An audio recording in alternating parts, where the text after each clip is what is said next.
Tô chegando aqui de trás aqui, porque eu queria também ver a bailarina, né? Tudo bem com vocês nessa noite fria? Tudo joinha?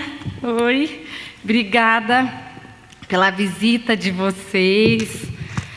Muito obrigada, porque hoje eu vou poder compartilhar uma palavra que eu recebi há 6 anos atrás e que para mim é um prazer poder estar dividindo ela com vocês, porque ela foi muito útil na minha vida. Há 6 anos atrás, alguém já ouviu falar do poder da família comendo na mesa? Quem já ouviu falar sobre isso, levanta a mão só para eu me situar. E quem ouviu, ouviu falar através dessa Dev Tylas, que é aquela cientista? Sim, confere? Só levanta a mão para eu saber. Ah, tá. A maioria não tanto, né? Ok, tá certo. Então a Dev Tylas, hoje o que eu vou falar é da teoria dela, porque ela é uma pesquisadora, ela é acho que o Rodrigo vai mostrar depois ali uma foto dela. Mas, gente, tem noiva aqui? Só para eu saber, quem é noiva aqui? Olha, até que tem noiva aqui, hein? Isso aí, gente, eu vou pedir para vocês aplaudirem essas noivas que antes de casar já estão desejosas de poderem se interessar mais pela vida, né? De como vai ser a vida de casado. Agora eu olhei você, Paola, foi por causa da sua mãe que eu soube dessa palestra. Então eu agradeço a ela e você pode dirigir a ela meu agradecimento. Quem está aqui com filho pequeno? Levante a mão. Ótimo. Quem tem filho adolescente? Nossa, tem bastante. Acho que quem tem filho adolescente vai gostar então do que a gente vai falar, porque o assunto de hoje vai poder ser muito útil nesse quesito aí para vocês. E eu queria saber quem é viúva aqui. 2 pessoas, 3 pessoas, ótimo. Gente, a Dev, que ela... Rodrigo, você consegue colocar a fotinho dela, só para vocês saberem? A Dev Tylas, que é essa mulher linda aí que vocês podem ver, ela é uma mulher fantástica, que há uns anos atrás, ela é americana, e há uns anos atrás ela começou a avaliar, ela falou assim, meu Deus, tem um monte de gente indo para as igrejas, tem muita gente tentando construir vida, mas por que eu estou vendo que está tudo desmoronando? E um dia que ela estava fazendo oração, simplesmente veio na cabeça dela a palavra mesa. Mesa. Ela não entendeu nada e foi dormir. Passado um tempo, voltou a bendita da palavra mesa na cabeça dela. Até que ela resolveu procurar. Eva, chegou aqui a pessoa que me convidou para ouvir essa palestra, foi você, falei de você ali antes. Aí ela parou e falou assim, não, mas espera aí, eu vou estudar. O que será que a palavra de Deus fala sobre mesa na Bíblia? Até que ela foi estudando e foi descobrindo que a primeira mesa foi desenhada por Deus. E as primeiras metragens da mesa retangular foi escrita quando Deus falou, não vou entrar nessa área assim teológica, mas Deus deu exatas medidas de como teria que ser uma mesa de 45 côvados, não sei das quantas lá nas medidas, e que hoje se você pedir para qualquer criança, uma criança vai desenhar a mesa do jeito conforme o arquétipo que Deus criou. E uma das coisas interessantes nessa história é de que depois, como ela é americana, ela foi percebendo que o índice de divórcio lá é muito alto e ela acabou sonhando com o desejo de um dia ter uma mansão, e hoje ela tem essa mansão e ela chama de Mentoring Mansion, que ela chama todos os últimos finais de semanas de todo mês, ela chama 8 mulheres. E lá ela leva aquelas mulheres para passar o final de semana com ela. E lá ela faz massagem nos pezinhos. Lá ela ensina como que uma mulher vai compor uma mesa. Lá ela ensina a necessidade, o que o poder da mesa pode ter na vida de uma pessoa. E aí a situação ela vai desenrolando e o trabalho dessa mulher é lindo. Ela tem 50 anos de casado. Hoje eu vou contar uma experiência que ela não muito boa, que ela viveu com a filha dela e como que isso foi resgatado. Mas em primeiro momento vocês vão saber que o que ela está falando realmente procede, sabe? Eu quero que vocês, eu acho que eu vou ter que subir, né, para vocês me enxergarem melhor. É, né? Isso, melhor. Eu quero que vocês me digam, se eu pedisse para vocês, que memória que vem à mente de vocês na infância, quando o assunto é mesa. O que ocorre? Todo mundo tem uma lembrança, né? Uma situação da vida que você olha e fala assim, ai, lá na minha infância minha mãe fazia isso, isso e isso. Tem alguém aí que gostaria brevemente de falar? É num dia de frio. Eu lembro, sabe do que? Eu lembro que minha mãe fazia sopinha quentinha para mim quando eu estava com dor de barriga. Alguém lembra mais alguma cena? O que você lembra? Lembro da minha mãe fazendo um leite com Nescau para mim. Sinto o cheiro. Olha o cheiro, gente. Isso aqui ativa a memória olfativa da gente, a memória mnemônica. No café da manhã ou no café da manhã. Café da manhã. O que você lembra da tua infância? Macarrão caseiro. Dela. Gente, a minha família é de italiano, então minha mãe fazia aquele monte de comida e ela convidava um monte de gente. Ana, você... Sopa de anioline. Ai, meu Deus, sopa de anioline. Me diz o seguinte, que cheiro que você lembra na tua infância? Você tem um cheiro que te marcou? De sushi da minha mãe. Sushi. Falou a japonesa. Zuma. Eu lembro, meu pai não deixava nós começar as refeições sem todos estar na mesa. Isso é a tua memória? Isso é a minha memória. E à noite sempre sopa também. Sopinha? Sopinha. Alguém mais? A sopa, eu lembro sopa da sopa também? Ô, gente, vai ter sopa depois. Pãozinho da minha mãe. Pão, cheiro de pão, gente. Cheiro de pão.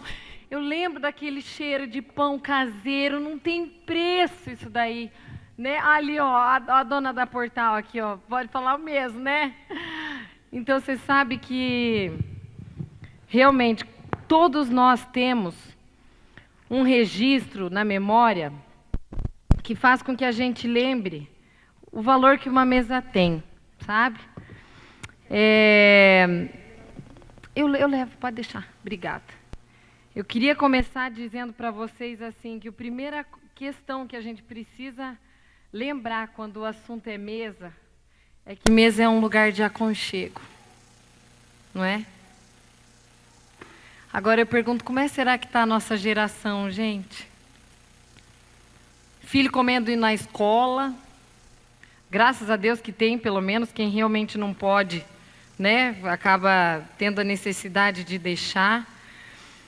Mas a mesa ela vai muito além do que a gente imagina que é a realidade de uma família. É na mesa que a gente aprende a formar vínculo. Tudo o que você tem na mesa com a tua mãe e com o teu pai, você vai reproduzir essas relações com as outras pessoas da tua vida à medida que você vai crescendo. É na mesa que a gente trabalha a questão de comunicação. Sabe? Você está lá, um está falando. Por isso da importância que a gente precisa ter de colocar uma ordem na nossa casa, dizendo que na hora de estar na mesa, não é hora da gente estar com o celular ligado. E na mesa também é um horário que a gente também ensina sobre autoridade. É na mesa, como vocês podem ver, eu estou aqui com um pãozinho. Olha só. É na mesa que você vai ensinar para o teu filho olhar no olho teu. Você vai estar ensinando a respeito de autoridade para ele. Desde quando ele é pequenininho. Quando você está com um bebezinho lá de 6 meses que está te olhando assim, ele está começando a comer e ele olha para você, faz e joga aquela comidinha para fora. Aí você vai lá com todo jeitinho, pega a colherinha, faz aquele raspadinho e devolve na boca dele. O que você está ensinando para o teu filho naquela hora? Eu que mando. Desde 6 meses. E as gerações atuais não estão fazendo isso. Nem no cadeirão o nenê está comendo, né? Podem analisar às vezes o que está acontecendo hoje. As crianças estão lá pequenininha, aí a mãe está lá com pressa fazendo alguma coisa, ela pega um pão, dá para o filho sai comendo que nem um cachorrinho. É isso que está acontecendo. E vai despedaçar, pega uma bolacha. Olha que impessoal. Eu estou com pressa, estou fazendo alguma coisa. Olha só. Vocês estão vendo carinho aqui? Quando eu paro e quando eu olho no olho, quando eu sento na mesa e mostro a importância de parar tudo e viver aquele momento com o teu filho, com o teu marido, você vai estar mostrando a exata noção do que é criar vínculos. Por isso que o principal ingrediente de uma mesa é a comunicação. Principal. E hoje em dia a gente perde muito tempo fazendo coisas boas. Porém, a gente deixa às vezes o essencial. Nós sabemos, né? Não dá para a gente negar que a nossa realidade ela é realmente cheia de atividade. Nem sempre a gente pode parar para fazer uma comida. Nem sempre a gente quer aprender a fazer comida. Ou muita gente aqui faz dieta e fica naquele frango grelhado a vida inteira. E o marido fica, coitado, magro, porque não tem o que comer, né? E aí o que vai acontecendo? A gente vai entendendo que é na mesa, conforme a Yasmin demonstrou com carinho preparando, que a gente para tudo e demonstra o que é o significado de poder parar e dizer, eu tenho uma família. Por que eu pedi das viúvas? Porque até mesmo as viúvas podem estar sozinhas, sem ninguém. Elas precisam parar tudo, comer sozinhas, quietinhas, porém parar. Parar. A mesa, gente, ela não é lugar de punição. Nós não vamos falar disso hoje, porque hoje eu vou ter que ser um pouco teórica, e na outra vez que a gente vai se reunir, que o tema também vai ser esse, eu vou falar o como. Mas o que me remete aqui a comentar é que a forma de corrigir ela precisa ser feita em outro momento. Não na hora que você está com o teu filho. Ah, você está comendo errado. Eu sei que é difícil, né? Mas existem outras maneiras da gente fazer isso que não afetem tanto a relação de vocês com eles. E uma coisa que eu digo, é na mesa que se curam emoções também. Porque a mesa ela trabalha em todas as esferas da nossa vida. Ela alimenta o corpo. E hoje eu vou falar uma coisa bem importante que a Dev não falou, mas que outra autora falou, que eu achei bem rica, eu vou poder compartilhar, porque entra na parte de emagrecimento. A gente alimenta o corpo, a gente sara as emoções. E o principal, se você for pegar os conteúdos da Bíblia, você vai ver que quando fala sobre a mesa na Bíblia, ele fala assim, que eu estarei com o pão da presença. Pão da presença. Quem é o pão da presença? É Jesus. Então, quando você faz um ninho para a tua casa, você está lá mostrando que lá tem o acolhimento. O pão te traz essa noção, esse carinho, esse afeto de acolhimento, que é uma coisa que só tua casa e só uma mãe vai poder fazer. Então, vocês entendem que essa coisa da mesa ela é bem ampla. Não vou me ater nisso, porque eu quero ir para a parte prática do dia a dia, na área de casal, que eu acho que é bem importante, que entra com a área que eu amo. Mas é daqui que se constrói a importância de que tudo isso é necessário para que a gente possa estar vivendo de uma maneira que possa ser construtiva para a nossa família. Para isso, eu tenho que trazer alguns dados científicos também para vocês. Nos Estados Unidos, essa Dev, ela pesquisou e ela foi autora também de ela acompanhou 10 anos de pesquisas de 4 universidades americanas. Harvard, Universidade de Minnesota, que foi essa que a Alice morou lá, que ela estava contando a experiência dela lá, mas ela morava nos Estados Unidos e como o prato principal de lá é realmente café, então ela vivenciou essa realidade lá, porque lá eles não param para almoçar, né, com a família. É isso, né, Alice? Você que morou, você sabe. Então foram, a Universidade de Harvard, a Universidade de Minnesota, a Universidade de Carolina do Norte, a Universidade de Illinois, eles constataram o que você tem, qual que é o poder psicológico que vai gerar numa família nesse prazo de 10 anos, e o que eles perceberam de famílias que tinham ritual de comer junto e das famílias que não tinham o hábito de comer junto. Alguns pontos me chamaram a atenção. Para quem tem a escola, Carla, olha só que dado interessante. Eles fizeram análise de QI com as crianças. E eles investigaram QIs normais, crianças normais, QI normal.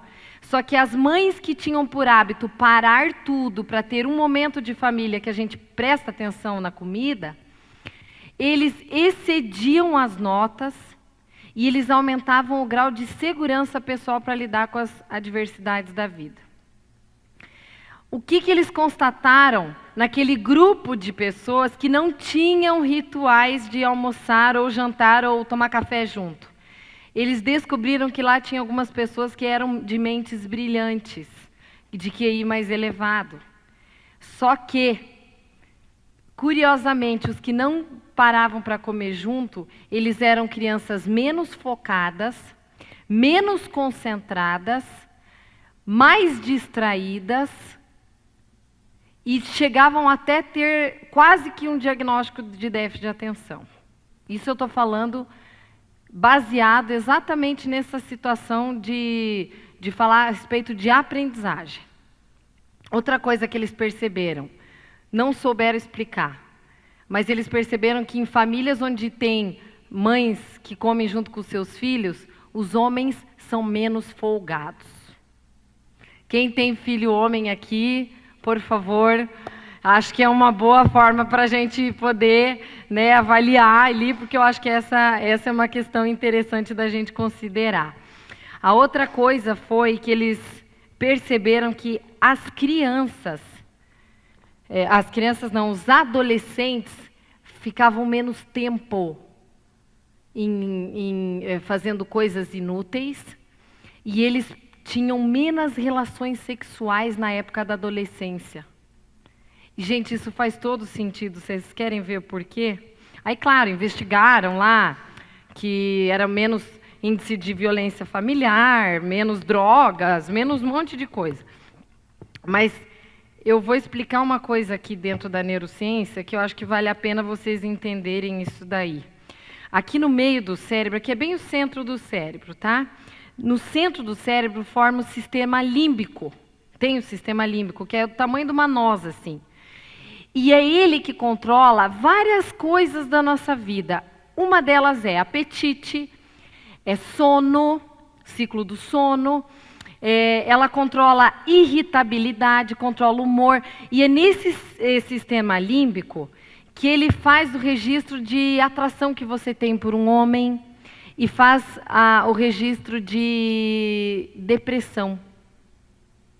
Aqui é que o sistema das emoções se regula.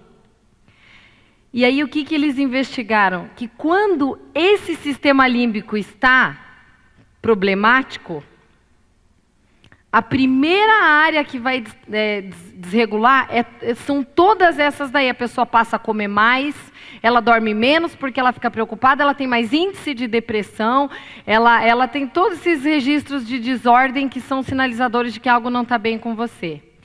Agora, olha que interessante. Como que eu faço para manter o meu sistema límbico de uma forma funcional e em ordem? Como? Parar tudo, sentar na mesa. Por quê? Porque é a hora que o teu sistema de atividade cerebral ela diminui. Por isso que não dá para assistir televisão e comer ao mesmo tempo. Você está assistindo televisão, aquele monte de informação está entrando, você está comendo o cara que morreu na televisão, você está comendo a raiva que aconteceu no teu trabalho, você está comendo sei lá, a situação ruim que você está vivendo lá na tua vida. Então, ele afeta todo esse sistema límbico aqui, que vai gerar uma série de desordens fisiológicas. Então, você veja como a importância de parar, realmente você sentar, comer e fazer as coisas funcionarem de um jeito mais sereno. Isso ajuda a organizar o teu sistema de uma forma que aquilo equilibra.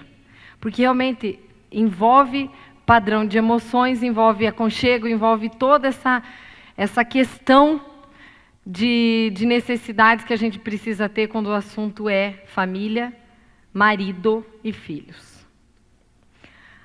Tá, agora já falei tudo que eu tinha que falar no sentido científico e já falei a apresentação. Agora eu quero ir para a parte boa, que é a parte que mais me interessa, que eu acho que é o que vai interessar para vocês, porque é a parte que tem a ver com a gente no dia a dia, assim, no sentido prático. Gente, a mesa, ela é um lugar, sabe do quê? De emagrecimento. É difícil achar que o que eu estou falando é verdadeiro, não é? Quem aqui se controla no peso? Só para me levanta a mão, assim. Gente... Não assim. Vai, a gente está só em mulher aqui. Vai lá, levanta a mão, porque eu acho que essa informação interessa. Então, vocês vão gostar do que eu vou contar aqui, porque a Dev não sabia, acho que ela não leu aqui o livro da Judith Beck, mas se ela tivesse lido, eu acho que seria legal para complementar no dela aqui. Eu participei 10 anos de terapia de grupo, com nutricionista para a gente trabalhar assim, a questão de sobrepeso, essas coisas assim. Foi muito legal. Aí eu li tudo que você imagina de psicologia de emagrecimento. Super legal. Aí eu tive filha, daí engordei 26 quilos. Daí, imagina que mal que eu fiquei. Aí tive a segunda, engordei 26 também. Tive terceira filha, 26 quilos. Aí eu falei, pelo amor de Deus, acho que eu nunca mais vou voltar no meu normal, né? E aí eu fui descobrir quem que é o livro, Judith Beck, Pense Magro. E aí ela conta, ela é uma psicóloga, que ela faz 30 anos de terapia de grupo com pessoas que controlam peso. E ela conta aqui algumas coisas que você tem que fazer durante uma semana. Ela dá um exercício por semana para fazer. Eu não vou contar aqui porque o foco nosso não é esse. Eu quero chegar no ponto principal aqui, que foi o que me atraiu. Na terceira semana aqui do livro dela, ela fala assim, ó, sente-se para comer. Só isso. Só esse pequeno exercício que ela deu. E eu olhei isso aqui e achei tão bobo. Achei bobo. Aí ela explicou.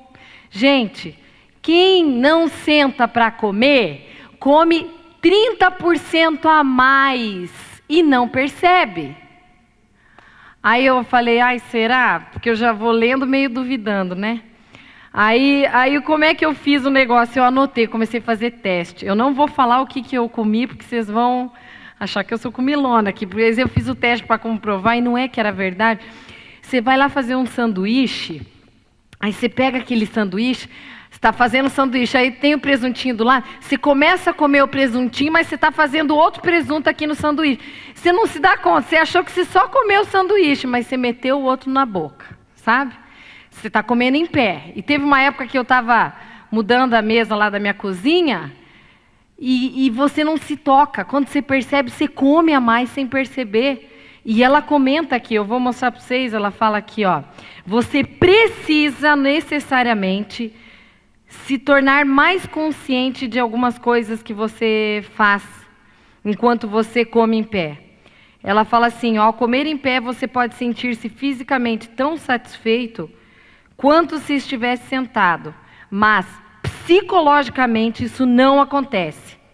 Sentir o gosto, mastigar, engolir o alimento lhe dá um certo grau de satisfação que faz com que você acabe comendo a menos. Aí ela fala, dá exemplos dela mesma. Ela fala que ela teve problema de peso, essa mulher. Se você um dia procurar sobre essa Judith Beck na internet, você vai ver que ela é bem magrinha. Ela vive o que ela fala. E eu acho que isso é muito interessante, porque quando a gente fala de mesa, a gente sabe que uma das preocupações das mães de filhos pequenos e de adolescentes é que eles estão engordando. E tem pesquisas agora recentes dos Estados Unidos que eles estão entendendo que o ato de comer não é o fato de você comer, mas o principal ingrediente daquela refeição é o relacionamento. Quando você está ali com ele, você está conversando, você não percebe, é aquilo que alimenta as emoções de uma pessoa. Até a Dev diz assim, ó, nós não estamos precisando de comida, mas nós precisamos de vínculos, de afetos e de um sentido. Então isso reflete claramente a necessidade pelo qual a gente para entender. Eu acho que isso vai ter muito a ver. Quem está ali controlando o peso pode tentar dar um jeito de fazer esse exercício por uma semana para vocês verem como a gente cria mais consciência sobre as coisas da vida, sabe? Esse é um ponto. Então gravem 3 pontinhos. O primeiro é esse. É a questão de que a mesa também é um lugar de emagrecimento, tá? E óbvio que isso te deixa menos ansiosa, mas isso é um tópico. Vou partir para o segundo, porque tem a ver com a minha área, que é a área que eu amo, que é a área de atendimento a casal. A mesa, ela é um lugar de reconciliação. Hoje à tarde eu conversava com uma pessoa casada, sem filhos ainda, e ela falou assim, Karine, como é que eu vou entrar nesse assunto com meu marido, que é um assunto super difícil e eu sei que vai ser complicado, porque ele é muito resistente para falar sobre esse tema. O que eu pensei na hora de responder para ela? Faça um jantar. Faça um jantar, porque na hora que você tem que conversar aquele assunto com o teu marido, que é ruim dele ceder, você faça um jantar. Gente, não sou eu que estou falando. Vamos para a Bíblia. Quem fez isso na Bíblia? Quem entende de Bíblia aí, me diga. Esther. Ela estava sendo rejeitada pelo marido dela, que era um rei muito ocupado, que só trabalhava e que não dava atenção para ela. Alguém já se sentiu aqui alguma situação semelhante? Aí ela foi lá e falou, como é que eu vou fazer esse marido me olhar, meu Deus? Ela pensou, vou fazer oração e chamar ele para a mesa. Olha a sabedoria de uma mulher. Marido, vem cá, olha nos meus olhos. Então, e tem uma outra informação agora que me ocorreu, que é de um matemático que eu amo na minha área de casal, que ele fala assim que a briga de um casal ela se resolve nos primeiros 3 minutos. Então a maneira como uma briga começa vai ser a maneira como ela vai terminar. Então se você chega para o seu marido e fala, negócio seguinte, nós precisamos resolver aquilo porque semana que vem o negócio está circulando e a gente precisa decidir, teu marido vai ter uma reação. Agora quando você chega, e eu já fiz o teste, gente, funciona. Quando você chega toda amável, amor, olha, sabe, eu acho que a gente precisa ver aquilo lá, o que você acha? Você vai ver que reduz as defesas. mesmo a respeito de um assunto que possa gerar conflito entre vocês. E a Esther, ela foi muito esperta, porque aí ele pediu assim para ela, né? Tá bom, eu vou lá, a gente janta junto, ótimo. Aí ele falou, mas fala o que você quer, porque eu estou estranhando essa janta. E aí o que ela disse? Quem lê Bíblia aí? Não ouvi. Ela fez outro jantar. Olha a inteligência, porque ela amaciou ele mais ainda. Aí quando ela levou, fez outro jantar, que ela viu que ele já estava mais assim, desmilitarizado com as coisas do dia a dia. O que aconteceu? Aí ele entrou com o pedido dela e ele prontamente atendeu. A mesa é um lugar de reconciliação. Há mais ou menos uns 8 anos atrás, eu atendi um casal que eles chegaram para mim numa situação bem crítica.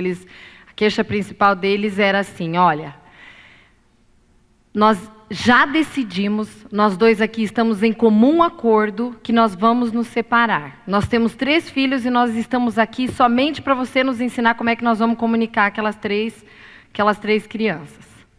E aí eu fui investigar, né, como é que era a vida, papapá, e eu descobri que eles não tinham um tempo de ligação, eles não tinham um momento do dia que eles se viam, não tinha nada, porque ele acordava antes e chegava antes em casa. Ela gostava de dormir um pouco mais, e ela saía mais para tarde para trabalhar e voltava depois. No horário que ela voltava, ela ia direto para a academia, ele ficava em casa. Não tinha tempo, estão vendo que não tem momento de se olhar, de se tocar, de conversar? E aí eles chegaram e falei, bom, então tá, primeira coisa que vocês vão ter que fazer, eu não posso dizer para vocês se separem porque eu estou agindo contra a ética da minha profissão. Mas eu vou precisar usar o seguinte, primeiro vocês vão ter que ter certeza se é isso que vocês querem. Para isso eu vou dar uma tarefa de casa. E eu vou pedir. Eu realmente, quando eles chegaram para mim, eu achei que estava perdido o negócio, mas eu falei, eu vou pedir que vocês simplesmente se conectem de alguma maneira, em algum horário do dia de vocês, onde vocês podem, por 15 minutos, parar para conversar. Se vocês testarem isso, entre outras coisas que a gente vai trabalhando, aí depois a gente organiza a separação e aí a coisa vai acontecer. E vão pensando nisso, e na semana que vem vocês voltem com a tarefa feita, né? Olha a tarefa que eles resolveram fazer. Como eles não tinham tempo, de fato, e de fato a atividade deles profissional era diferente, ela resolveu acordar um pouco mais cedo e eles começaram a tomar chimarrão junto. Só isso. Só isso. Isso é verídico, gente, eu não estou enfeitando. O que começou a acontecer? A atmosfera começou a mudar, porque aí ele começou a contar um pouco mais da sobrecarga que ele estava tendo no trabalho, e ela começou a contar as coisas dela para ele. Esse casal começou a voltar a se olhar. Tudo por causa de uma cuia de chimarrão. Só. O que salvou aquele casal foi a cuia do chimarrão. Por conta de parar, sentar na mesa e ter um tempo junto. Alguém sabe, em pesquisas, qual é o estado do Brasil que menos tem divórcio? Rio Grande do Sul. Por quê? Por causa da bendita da cuia. Eu ainda não tomo, gente, mas eu desejo. Já pedi para você me ensinar, né, mãe?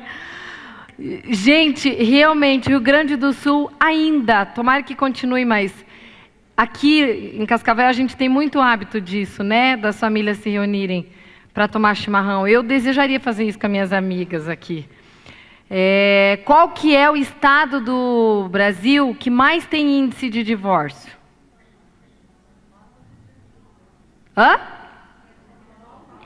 São Paulo. Por quê? porque não tem conexão.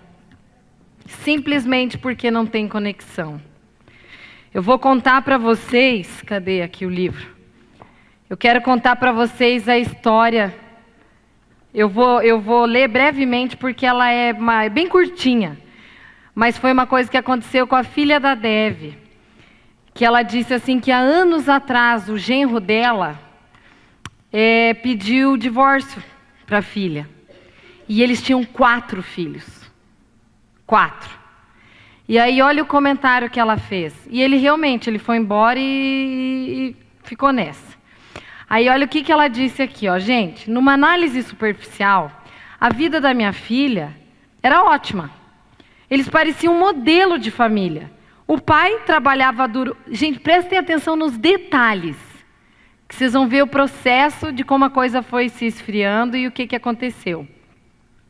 O pai trabalhava duro por muitas horas, consolidando um negócio bem sucedido. A mãe e os filhos permaneciam ocupados na escola, na igreja e nas atividades extracurriculares. Contudo, em meio à aparente normalidade da vida familiar, o lar aos poucos estava em silêncio começando a desmoronar. De maneira quase imperceptível, uma pequena fissura se abriu para aquela casa, porque o meu genro começou a negligenciar a participação dele na mesa.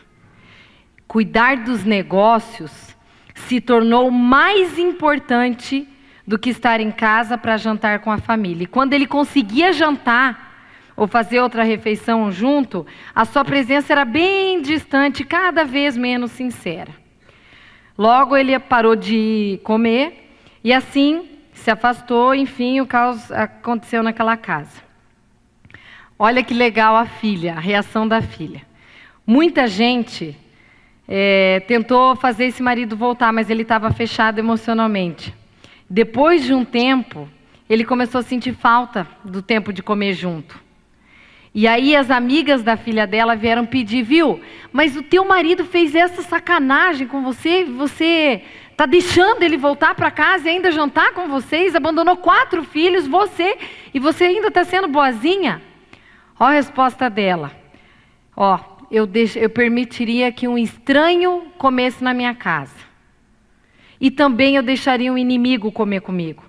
No momento, o meu marido é essas 2 coisas. Um estranho e um inimigo. Todas as vezes que se sentavam para jantar, ele começou a ficar mais perto, até que chegou um dia que, na mesa, ele convidou ela para jantar, e na mesa, ele confessou que ele tinha se atraído por outra mulher, que ele tinha traído ela. Detalhe, foi na mesa que ele recebeu perdão. Foi na mesa que a esposa e os 4 filhos perdoaram esse pai. Foi na mesa onde houve reconciliação. Porque houve olhar, houve toque, houve sinceridade.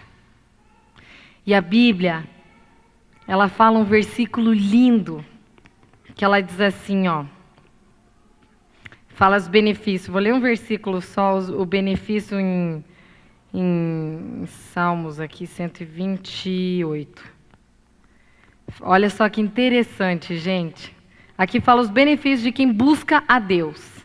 E aí diz assim, o que acontece na vida da pessoa. Eu não vou me ater aos detalhes, mas eu vou pegar nessa parte aqui, A sua mulher será como uma videira frutífera. Significa que você vai dar muitos frutos, você vai vir para mudar a tua geração. A palavra diz que até quando você for velhinha, você vai estar dando frutos e frutos e frutos. Fruto significa gerando vida.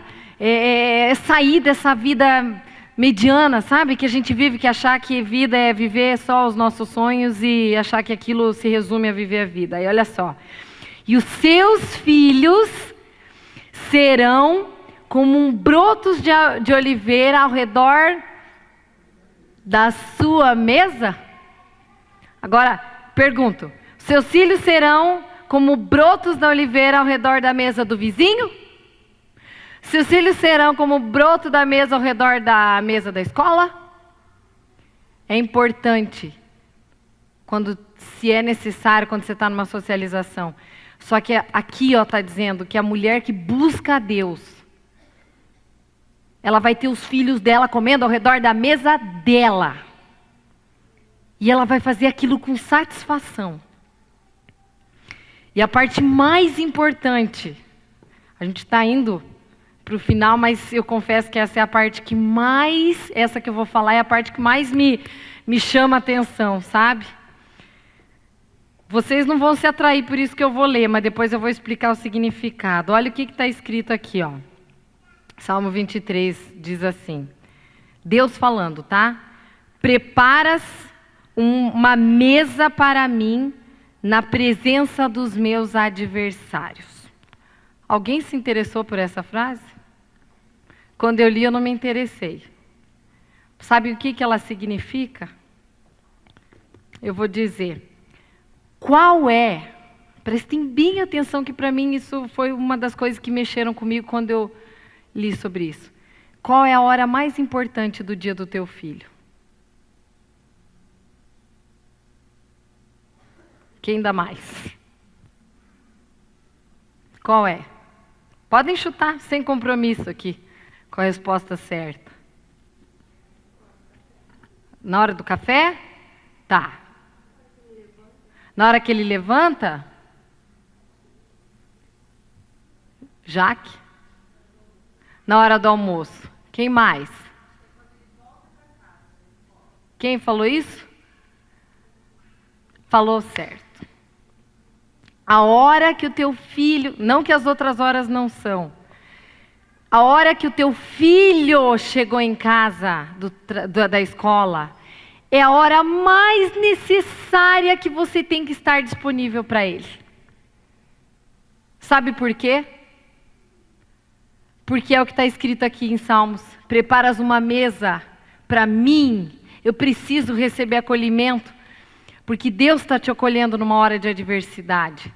E ali ele fala assim, na presença dos meus inimigos, o teu filho teve na presença dos adversários dele, porque teve um amigo que corre melhor, tem uma amiga que é a mais popular, tem a outra que acabou de xingar tua filha, tem a fulana de tal que fez fofoca, contou história, a tua filha chega, o teu filho chega com um monte de conteúdos de o dia inteiro, que é inevitável, isso não é o do controle da gente, isso foge do controle de uma escola, são relacionamentos. Então, onde existe relacionamento, vai existir alguns graus de conflitos, concordam? A hora mais fundamental da hora do teu filho é essa hora. É a hora que você tem que estar presente. É a hora de sentar e compor uma mesa. Qual é a hora mais importante do dia do teu marido?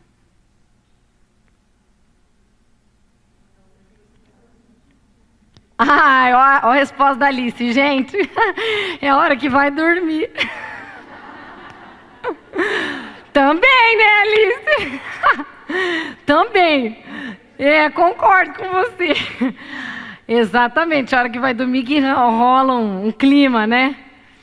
Agora, a hora mais importante do teu marido também é a hora que ele chega em casa.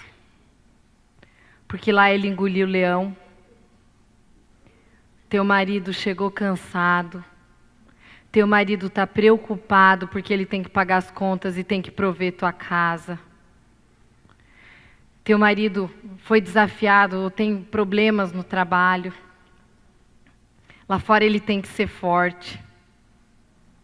E na tua casa, ao redor da tua mesa, tem que ser o lugar que você olha para ele. Ai, se tá ruim, né? Vou ter que subir. É que eu gosto de ficar pertinho de vocês ali. Deixa eu tirar isso aqui, porque eu quero que vocês me venham aqui. Alice, consegue me ajudar? Puxar essa mesa? Pode colocar bem na frente que... Tá. Pode deixar. A hora que o teu marido chega em casa, gente,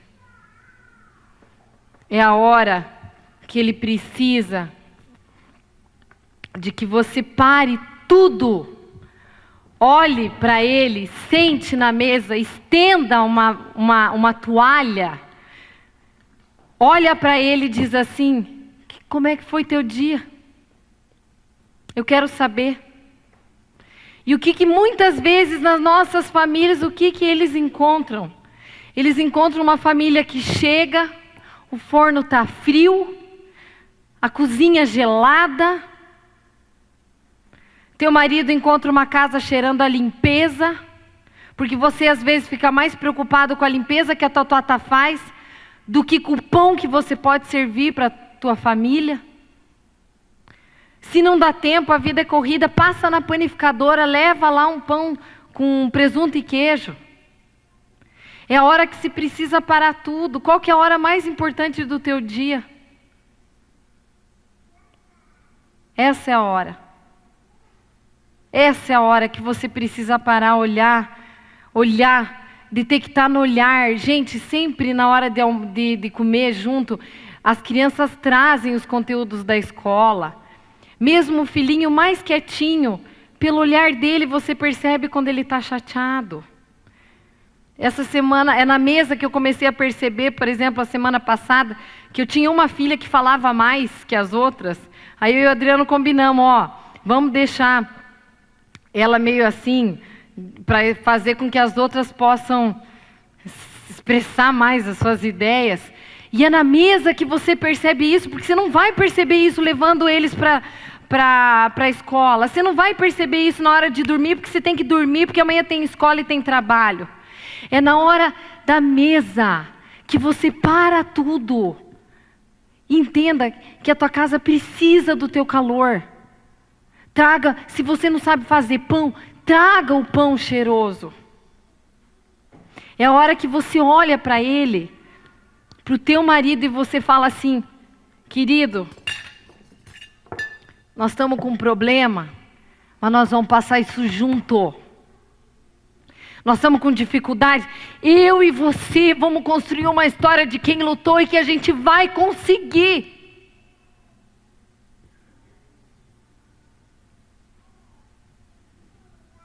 Não é hora da gente estar olhando para outro lugar, nós podemos estar olhando para coisas boas, mas o essencial está aqui, olho no olho. Você vai olhar para a tua filha, que levou um fora do namorado, e vai dizer: filha, eu vou passar isso com você. Você vai olhar para a tua criança pequena, você não vai ficar distribuindo pão, dando mamadeira para ele estar lá mamando, saindo para os 4 cantos lá do apartamento, da casa. Você vai olhar: filhinho, me conta como é que foi o teu dia. Se não foi legal, preparas uma mesa para mim, ao redor dos meus inimigos. Significa: filha, eu te acolho apesar de toda a dificuldade que você possa estar passando. E eu vou passar junto com você. E nós vamos conseguir. Porque sabe por quê? Porque é isso que Deus faz com a gente quando a gente está mal. Concordo? Quando você está com um problema com alguém, com alguma amiga, com alguém no trabalho, simplesmente às vezes é como Deus te olha e fala: ouvi, filha minha, a oração que fizestes a mim. Eu defenderei tua vida e te salvarei por amor de mim. E diz assim, isso é bíblico: e acerca do inimigo, digo assim, não corres perigo, zomba dele, ó filha de Sião. Olha que lindo isso, é o que Deus te fala na hora do teu problema. Nossa, gente, isso é lindo, porque é a forma como Deus age com a gente quando a gente está com um problema. Então, quando você para analisar o próprio ato de Jesus, quando ele falou, eu quebrei meu corpo por você, por amor de ti, Ele deu o Filho único dele. Quando eu vejo, às vezes, na ceia aqui da igreja, às vezes eu olho para a ceia, eu vejo meu marido, ele fica todo arrepiado quando ele toma a Santa Ceia. E aí eu perguntando, mas por quê? Eu dava atenção, mas não dava tanta. Ele falou, Karine, é a hora que eu consigo sentir que o Espírito de Deus age em mim, e é como se Ele estivesse renovando de todos os meus erros. Quando Ele diz assim, fazer isso em memória de mim, não significa que a gente fazer isso em memória de mim fica com aquela cara de morto porque recebeu o Espírito. Você fica assim, com cara de morto porque recebeu o Espírito, parecendo um culpado? É motivo de festa. Olha, a mesa é tão importante que Apocalipse diz que nós vamos morrer e um dia ceiaremos com Deus. É tão importante que é o único ritual que Cristo deixou para nós, concreto, rito, né? Que Cristo deixou para nós concreto foi a ceia. Tomai o sangue, né? Comer o corpo lá e beber o sangue lá. Vocês já sabem, eu não sou pastor e não sou padre, né? Então, vocês já sabem onde que é, né?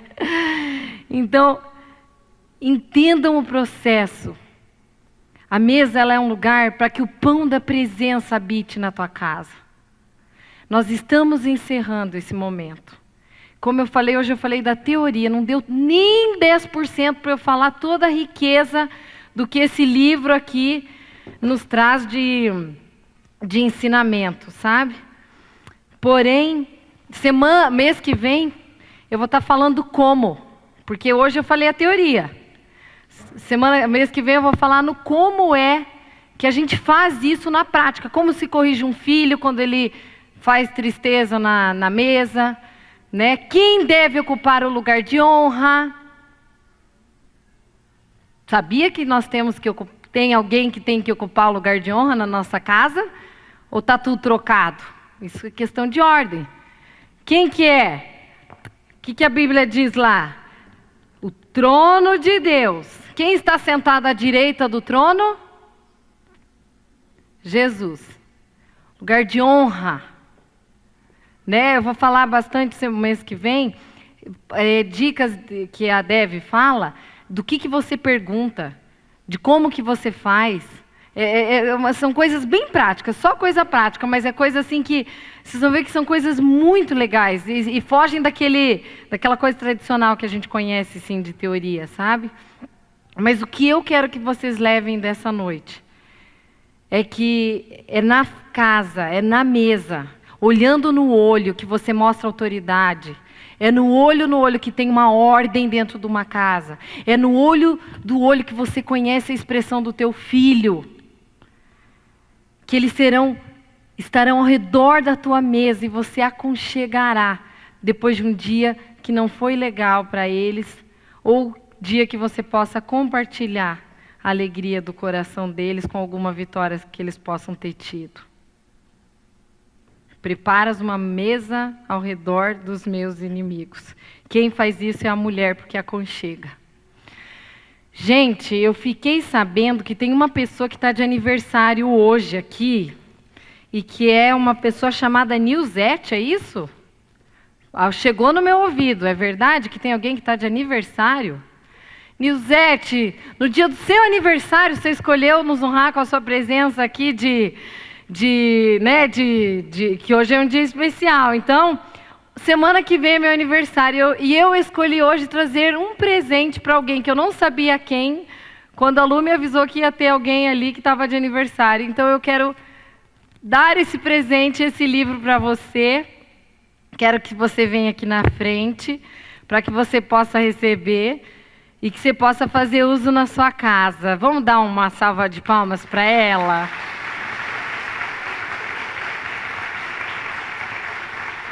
Ai, parabéns, viu? Parabéns. Parabéns. Ai, com certeza, obrigada. E como todo encerramento, a gente sorteia um dom, né? Um talento. Lucélia, vem aqui rapidinho. Eu acho que vocês vão querer colocar o nominho de vocês no dom desse mês, gente. Sabe por quê? Lucélia é uma pessoa que está vindo de São Paulo, e ela está sorteando o seu dom, que é quem quer fazer escova no cabelo, quem quer fazer um corte ou quem quer fazer uma hidratação com os produtos lá importados que você me falou e eu não sei o nome. Ela está doando o dom dela nesse dia, então quem deseja, só deixar o nominho lá embaixo que ela vai sortear e ela liga para quem for a sorteada, tá bom? Certo? Gente, um beijo, fiquem com Deus, vão para casa. Aproveitem o frio, olhem para suas filhas, seus filhos, não esqueçam dos maridos e lembrem-se disso que eu espero ver a continuidade da nossa palestra no mês que vem.